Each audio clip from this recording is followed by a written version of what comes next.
Hello friends, आइए मेरे channel में आप सभी का बहुत बहुत स्वागत है। फ्रेंड्स, आज हम एक प्राचीन नगर पटना के बारे में जानकारी प्राप्त करेंगे। यह एक समृद्ध संस्कृति वाला नगर है जो अपने धरोहर और परंपराओं के लिए प्रसिद्ध है। तो आइए फ्रेंड्स, अपने परंपरा, धरोहर और संस्कृति के लिए विश्व प्रसिद्ध नगर पटना के क्रमिक विकास के बारे में हम लोग आज जानकारी प्राप्त करते हैं। पटना बिहार राज्य की राजधानी है। इस नगर का विकास शहरीकरण की एक प्रक्रिया का महत्वपूर्ण उदाहरण प्रस्तुत करता है। प्राचीन काल में पाटलिपुत्रा के नाम से विख्यात यह एक महानगर था, जिसकी तुलना विश्व के समकालीन सुप्रसिद्ध नगरों से की जाती थी। इसकी स्थापना 6वीं शताब्दी ईसा पूर्व में मगध के शासक अजातशत्रु के द्वारा एक सैनिक शिविर के रूप में की गई थी। कालांतर में यह मगध साम्राज्य का राजधानी बना।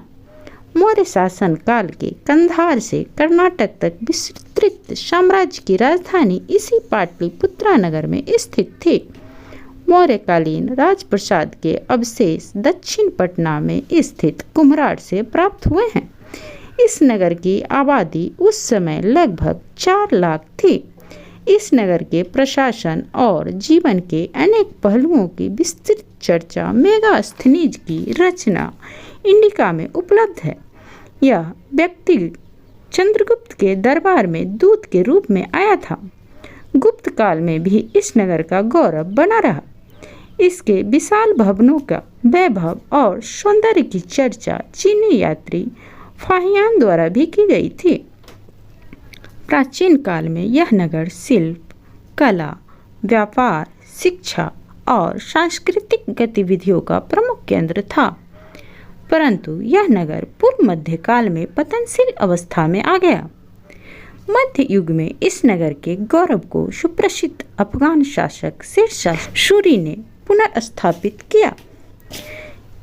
उन्होंने 1541 ईस्वी में लगभग गंगा और गंडक नदी के संगम के पास एक दुर्ग बनवाया, क्योंकि इस स्थान के सैनिक महत्व का उन्हें आभास था। अब्दुल्लाह की रचना तारीख़ दाऊदी में इस संबंध में विस्तृत जानकारी मिलती है। अकबर के शासनकाल तक यह नगर एक प्रमुख व्यापारिक केंद्र बन चुका था। 1856 ईस्वी में अंग्रेजी यात्री राल्फ फिच ने इस नगर का भ्रमण किया और बताया कि यहाँ के कपास, सूती वस्त्र, चीनी और अफीम का व्यापार बड़ी मात्रा में बंगाल एवं दूसरों क्षेत्रों के साथ होता है। इसके अतिरिक्त सोरा और नील का भी निर्यात अत्यधिक मात्रा में पटना से होता था। यूरोपीय व्यापारियों के साथ पंजाब के खत्री और पश्चिम भारत के जैन व्यापारी और ईरानी, मध्य एशियाई एवं आर्मीनियाई व्यापारी भी इस नगर में सक्रिय थे। 17वीं एवं 18वीं शताब्दी में इस नगर की आबादी 3 लाख से अधिक बताई जाती है, जबकि समकालीन यूरोप में 1 लाख की आबादी वाले नगर भी महत्वपूर्ण माने जाते थे। मुगल काल में अनेक सुंदर और भव्य इमारतों का यहाँ निर्माण भी हुआ था, जिसमें अधिकतर अब नगर के मध्य एवं पूर्वी भागों में देखी जा सकती है।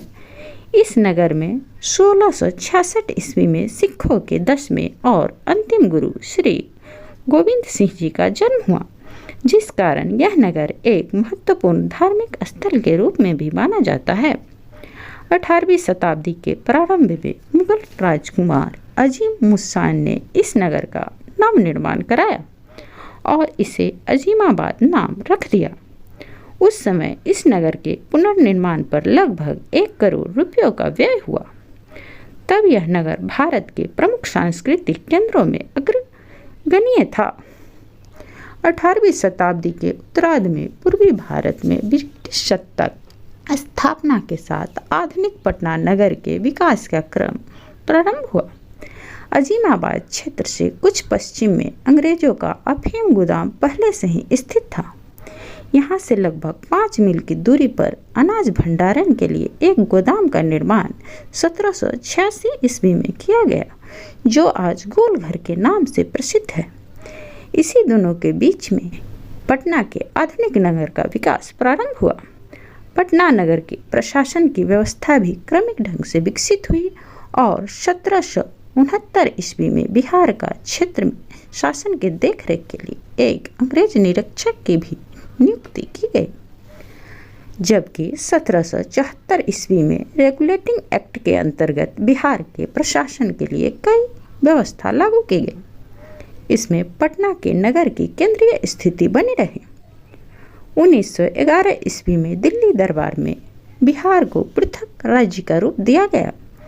1912 ईस्वी में बिहार एवं उड़ीसा को बंगाल से पृथक राज्य का दर्जा प्राप्त हुआ और पटना इसकी राजधानी बनी। 19वीं एवं 20वीं शताब्दी में पटना के पश्चिम भाग का विकास आरंभ हुआ और एक नया प्रशासनिक क्षेत्र विकसित हुआ, जिसमें राजभवन, सचिवालय, विधानमंडल आदि का निर्माण हुआ। देश की स्वतंत्रता के बाद पटना के दक्षिण के दिशा में आबादी का विस्तार तेजी से हुआ। वर्तमान पटना की आबादी लगभग 12 लाख से भी ज़्यादा है और इसका क्षेत्रफल लगभग 250 वर्ग किलोमीटर से भी अधिक है। कोलकाता के बाद यह पूर्वी भारत का सबसे बड़ा नगर है और आबादी के घनत्व के दृष्टिकोण से यह भारत का 14वां सर्वाधिक आबादी वाला नगर है। वर्तमान में यह शिक्षा और व्यापार का महत्वपूर्ण केंद्र है। इसके अलावा अपनी सांस्कृतिक क्रियाकलापों के लिए भी इसकी स्थिति प्रशंसनीय है। गंगा के किनारे बसा यह शहर अपने सांस्कृतिक धरोहर, अपनी व्यापारिक स्थिति और शिक्षा आदि के लिए विश्व में एक महत्वपूर्ण स्थान रखता है। आई होप फ्रेंड्स, पटना के क्रमिक विकास के बारे में यह जानकारी आप लोगों को पसंद आया होगा। अगर यह वीडियो आप लोग को अच्छा लगा होगा तो प्लीज़ मेरे चैनल को सब्सक्राइब कर दीजिएगा, फ्रेंड सर्कल में ज़्यादा से ज़्यादा शेयर करिएगा, लाइक और कमेंट करना बिल्कुल नहीं भूलिएगा। Thank you.